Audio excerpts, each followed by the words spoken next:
नमस्कार, मी योगेश भगवान वाघमारे, राहणार कल्याणी, तालुका भोकरदन, जिल्हा जालना। माझ्या रहदारीच्या रस्त्यावरील एका व्यक्तीने अतिक्रमण केलेले। मी ग्रामसेवकाला अतिक्रमण काढण्यासाठी दोनदा अर्ज केला, त्याने अर्ज घेतला नाही।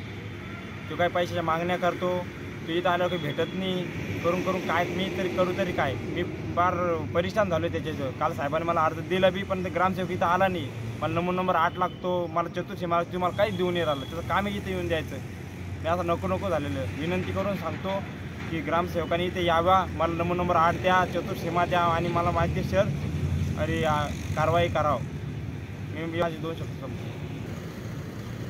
त्या रहदारीच्या रस्त्यावरील जे अतिक्रमण केलेलं आहे ते ग्रामसेवकांनी काढून टाकावे आणि पुढे कारवाई करावी, माझी ही बोलतो मी। आणि बाकीच्या जी गोष्टी आहे, चतुर्थीमा आहे जागेच्या, त्या समोरच्या व्यक्तीच्या बी त्याने चतुर्थीमा घ्यावं, नंबर 8 घ्यावं, माझा घ्यावं। मला दोन्ही साईडला रस्ते असून जो साईडला मला जाण्या येण्याचा रस्ता त्याने बंद केलेला आहे, कारण ती पूर्ण अतिक्रमणमध्ये त्यांनी घर बांधून टाकली त्या रस्त्यावर। तू जाऊ तरी कुठून? ग्रामसेवकला अर्ज करून त्यानं माझा अर्ज घेतला नाही। मी त्यावेळेस बोललो, त्याला पूर्ण केले, इथं आलो, तो जालन्यात जातो। नेमकं ग्रामसेवक पैशासाठी करतो काय, त्याला 10 वेळेस म्हणलं तर तू काही मागण्या करतो, कधी पैशाच्या। मला ह्या गोष्टी खूप त्रास झाला या गोष्टीचा।